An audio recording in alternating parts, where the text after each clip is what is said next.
Hey friends, so it's kind of a big day for me. My website, by the way, is tombirkenmeyer.com, just like it's spelled here. Take out the space, all lowercase.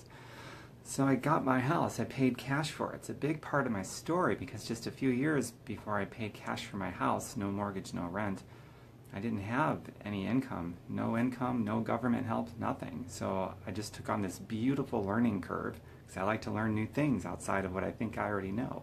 So that's how I solved that problem. But that was nearly 8 years ago.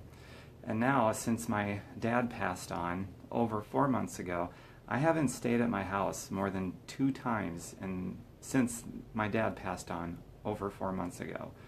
It was about a month after my dad passed on I noticed this trend, or maybe 3 weeks, or it was a couple of weeks. And so I started thinking, gosh, what about just getting rid of my house since it's just costing me money? And I thought, no way, I'm not getting rid of my house. And then another month, another month, another month. And it was a couple days after the 4 month anniversary of my dad's passing, I decided, yeah, I'm going to get rid of it. I'm not missing it.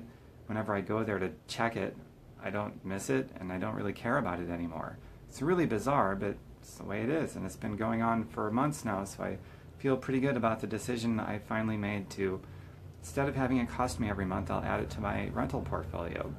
So I'm meeting here soon in about a half hour with my property manager, the ones that manage all of my properties. They're awesome at it. That's why I work with them. And they're bringing over a construction worker and somebody else, and we're going to go through this place and go from there and see if it would be a good idea. I'm pretty sure it's going to turn out to be a good idea. So that's what we're going to talk about, and maybe some cost estimates of making it rent ready. Probably somewhere in the thousands, I don't know, $5,000, $10,000, whatever it is. I can certainly foot that. And then from that point on, once this gets rented out, if we go that direction, probably going to, instead of this place costing me money every month, it's going to make me money. And then all that money that I do make, I'm not even going to take it for myself or put it in my savings account or spend any of it. I'm just going to roll it back into itself. So it'll help me buy more houses, more properties more quickly than beforehand, which is pretty cool. And so then it begs the question a lot of people ask, well, what do you do for money, Tom? Well, I got over 10 years ago, the girl I was dating at the time got in a home business, and I saw her starting to make really nice money and get healthy and come off her asthma medications and lose weight and this and that. And I'm like, I want some of that, the health and wealth. So I got into that. And I just took on the learning curve because I like learning things outside of what I already know. That's a big deal, to want to learn more than what you already know. So, and also to question what you think you know. That was a big part of it for me too. Question what I thought I knew. A lot of things I knew I didn't really know, or I just had some bad ideas.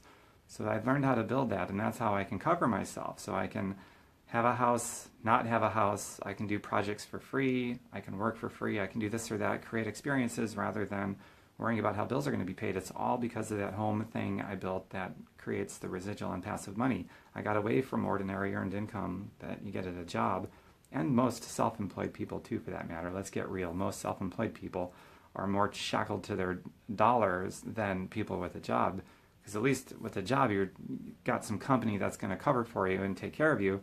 So most self-employed people don't have that, and they have less freedom than people with a job.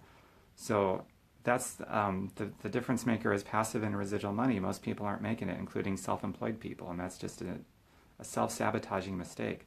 So that's the answer to the question that's always asked, well, Tom, how do you afford your bills and to live and all that stuff? How can you do what you want with your house, and how can you do all these things and you don't have a job and this and that? It's because I learned something outside of what I knew back then. I didn't know anything about residual and passive money, but I knew I wanted freedom of my time to do with it what I want. I knew I was sick and tired of being dependent on a paycheck that I had to keep showing up for, to keep getting every week or every month. So I was like, okay, sign me up, I'll learn. So I learned, and that was over a decade ago. So with this current house, the only thing I thought of a couple things that I might miss from time to time. Is like if I don't know, I meet a girl, it's like, hey, want to come back home to mom's house? That's hot. But since that rarely ever happens, I'm not really worried about it. I mean, I could always get a hotel suite or something, and that's fine. But I'm really happy about the decision I've made, to where I'm basically going to be, with my mom. I got my own space there, and she doesn't have either of her knees. There's no cartilage in them, and she's older, and she's not as mobile as she used to be. She requires a lot of help. So I'll be there to help her out a lot, which is great. And I've also got my own space over there. And if I need to get away for a couple days or whatever, I can always get a hotel suite. Thank goodness I've got the means to that. And so passive and residual money, it just gives you all of your options. You know what I mean?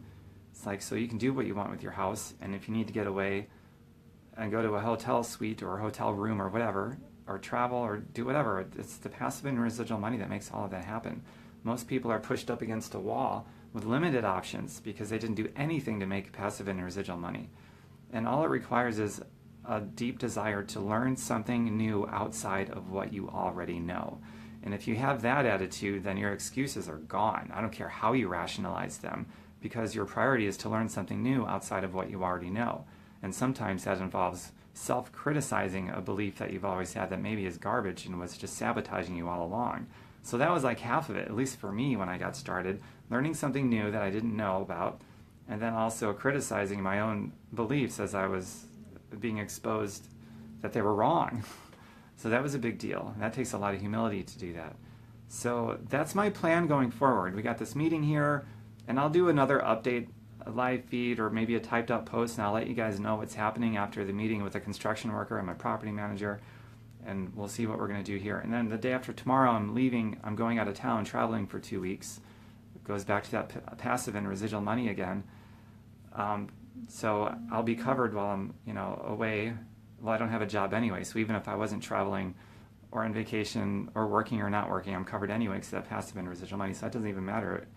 But when I get back a couple weeks from now, or from when I leave a couple days from now, we'll pick up where we left off. But at least now, with this meeting that's happening with my property management and construction worker, we can figure out what to do once I get back in a couple weeks and how to move forward. Most likely, when I get back home, I'll be cleaning this place out, getting rid of a lot of stuff, donating a lot to Goodwill, bringing stuff over to my mom's house, and just basically emptying the house.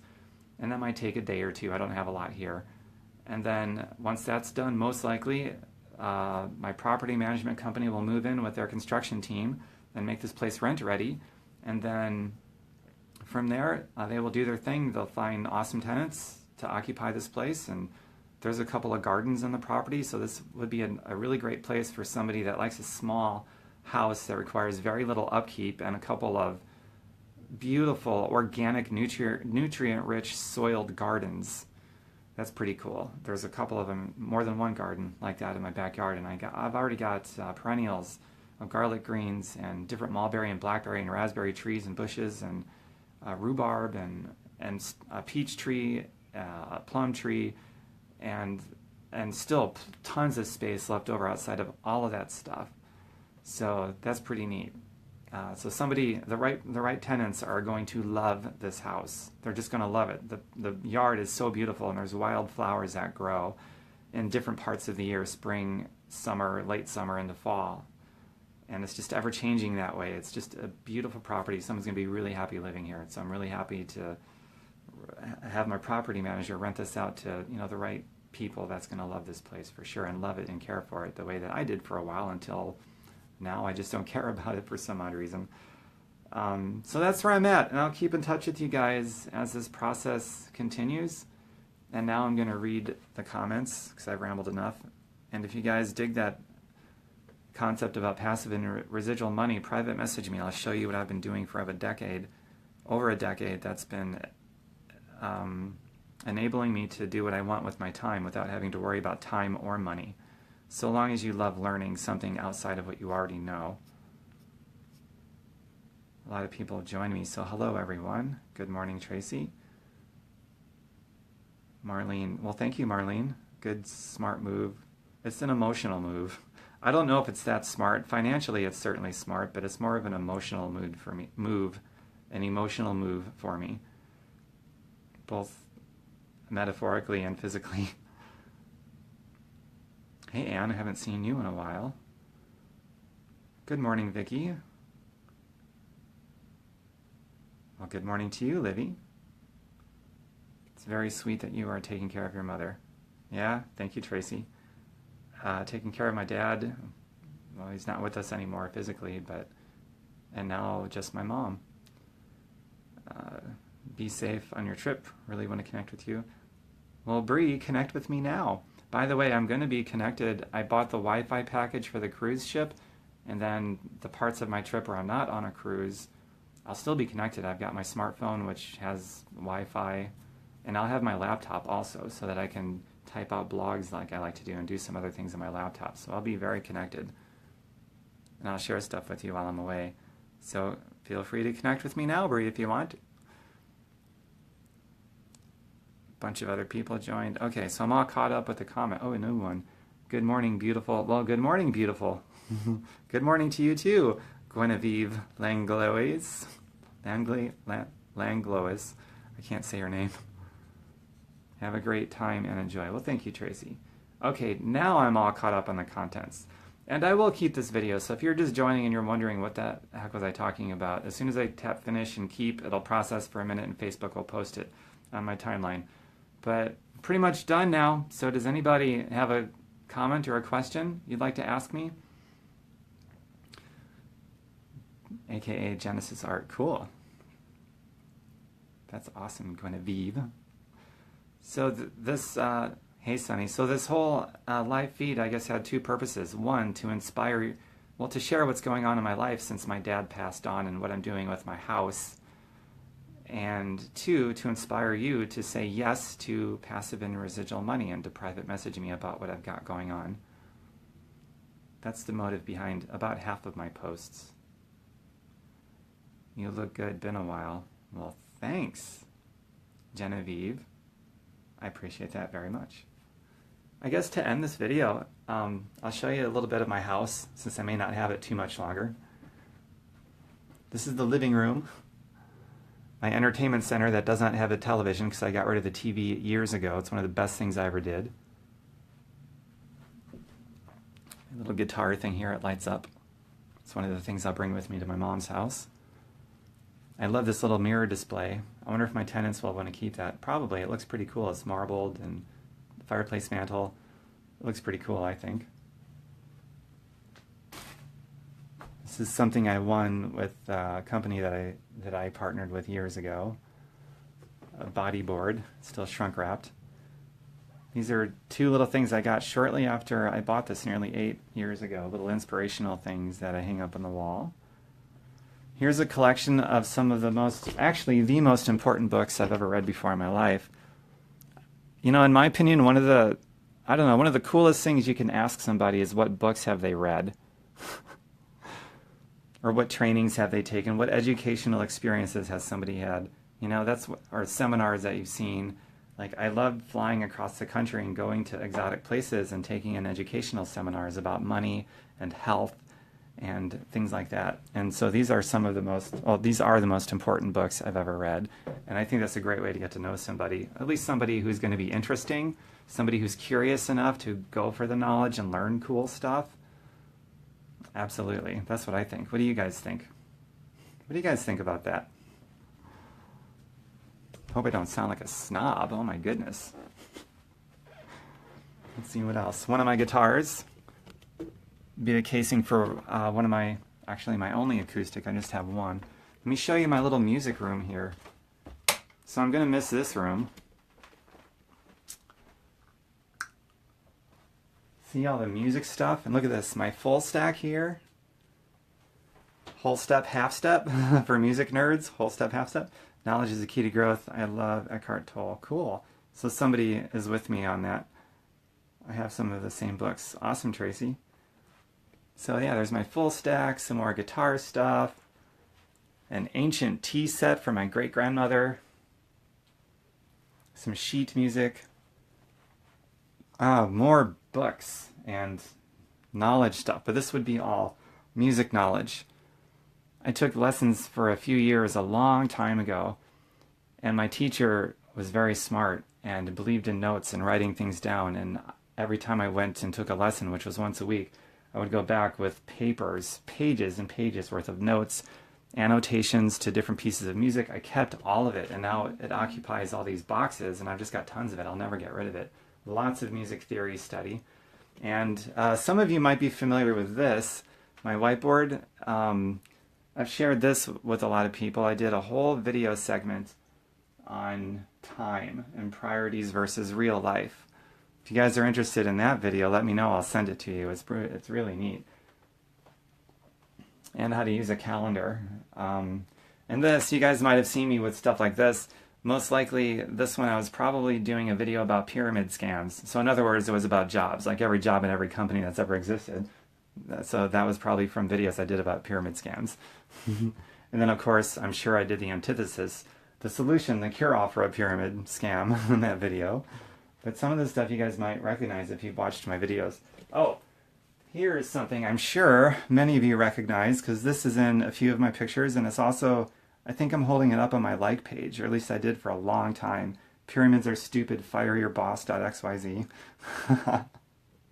I'm sure quite a few of you recognize that one. That's a blast from the past and the present, for that matter. Yes, indeed. So that's my music room. Pretty cool little space, if you ask me. You have pieces of that tea set, too. Awesome. Let's see here. Am I missing anything? You look good. Been a while. Cool. Caught up on that. This is a pretty cool centerpiece here in the hallway.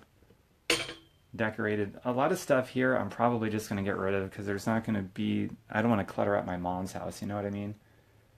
But a lot of things in my house I would fill with positive quotes, things that meant something to me. I'll read one of them right now. I'll read this one. It says, "How wonderful it is that nobody need wait a single moment before starting to improve the world." It's from the Diaries of Anne Frank. Remember her? So you get all this stuff from reading books. Here's another great one. This is from Jonas Salk. Any Jonas Salk fans here? Oh, she's great. Here's how she thinks. So, or is it a he? I don't know. Hi, Pretty Bubbles. Cool name.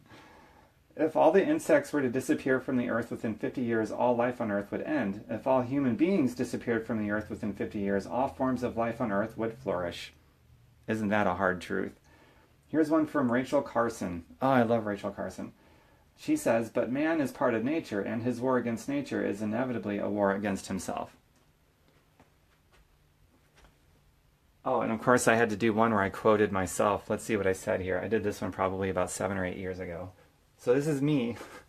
"Some people never achieve simply because they never got started, stuck in analytical paralysis. Get started today on your health and wealth and live free to live your dreams." Me.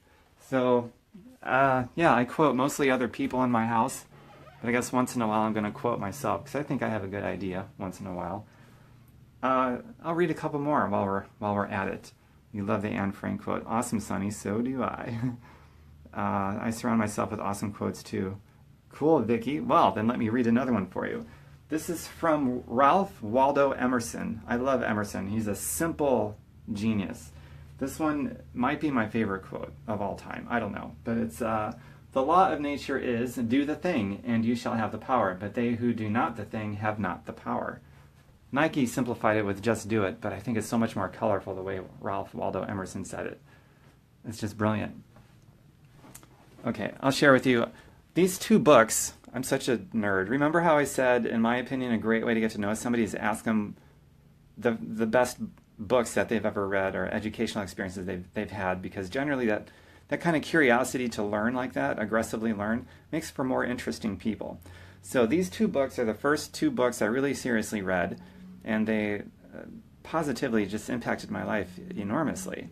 So I love these books so much, I took a picture of them both and I framed them in the same frame. So the first book I read is a book called The Slight Edge by Jeff Olson. The Slight Edge. And the next book I read, hugely impactful, is a book by John C. Maxwell. It's called Failing Forward, Turning Mistakes into Stepping Stones for Success. So it's like, well, I'm great at failing. If I can learn how to spin that positively, then I'm in. And that's what it was about. And The Slight Edge is basically a book about how you make small decisions on a daily basis. Over time, it adds up and it multiplies. And time is always going to either promote you if you're doing the right thing daily, or time is going to expose you if you're doing the wrong thing daily. And it's usually just a slight difference in variation, and most people can't wrap their head around what a big impact little bitty things makes over a long period of time. And that book is a brilliant book. I recommend reading both of those books, to be honest with you. It's great for personal life, for professional life, just for life in general. So let's see here. I guess lastly, I'll show you my kitchen, since I don't know how much longer I'm going to have this house, since I'm adding it to my rental portfolio, most likely. But here's my kitchen, full of healthy stuff. You guys probably find some of this familiar because I've done a lot of my, well, maybe about half of my cooking videos have been in this kitchen. So you might find this little area familiar where my juicer is. A lot of times when I'm cooking in my kitchen and doing my videos, it'll be at an angle like this where you see all this stuff. Or, you know, my oven is right there. I'm sure I've had angles of my oven, and a lot of times I'm sitting right here in my chair cutting stuff up on the table. And I've got, over 100, I think last I looked it's like 108 or 109 videos now for my cooking and juicing channel. So if you're interested in that, oh, I got a ton. They're all plant-based whole food. Plant-based whole food. Oh, wow. Jacqueline Antoinette. Good timing, because I just said plant-based whole food. So yeah, I'm at about 108 or 109 videos now in for my plant-based whole food cooking channel. And about half of them have been done in this kitchen. The other half have been done in various places between like my parents' house, which is now my mom's house, and when I'm visiting friends. A lot of them have been filmed in Las Vegas when I'm out there with friends who are plant-based whole food cooks or uncooks, because some of them are raw. And some I've done in San Diego with my friend Avita, who beat cancer with nature, not medicine. And I think I've done a few from Florida as well, and one or two from Gulfport, Mississippi, I think I was in, and maybe one or two in New Orleans. So a lot of different cooking shows in different places, but mostly Las Vegas and where I live in Kenosha in this house right here. So that was pretty cool. And another area that you guys might recognize is just this backdrop right here. I've done a lot of philosophical videos with this background, because it's kind of a beautiful background when I'm just here and I position it correctly. And I've also done a few from this hutch because, well, when the sun is out anyway, the sun reflects off of this hutch in just a beautiful way, beautiful tones. It's pretty cool. And my property manager and construction worker will probably be here, I don't know, 10 minutes or so. Good morning, friend. Good morning, friend. Good morning to you, too. Pretty house. Thank you, Wendy. Yeah, I love this house. I just don't care about it lately, which is really weird. I want to know about spaghetti squash. Well, I just did a video about spaghetti squash the other day, Sonny. You should check it out. It turned out great. Don't even need butter.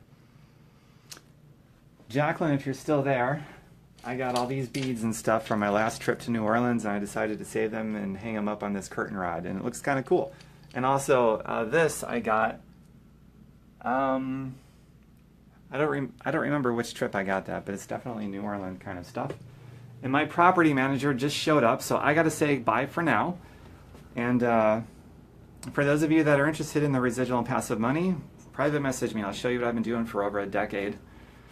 And thanks everybody for your support. I'll show you more of what's happening with my house later. Really looking forward to this meeting. Bye for now.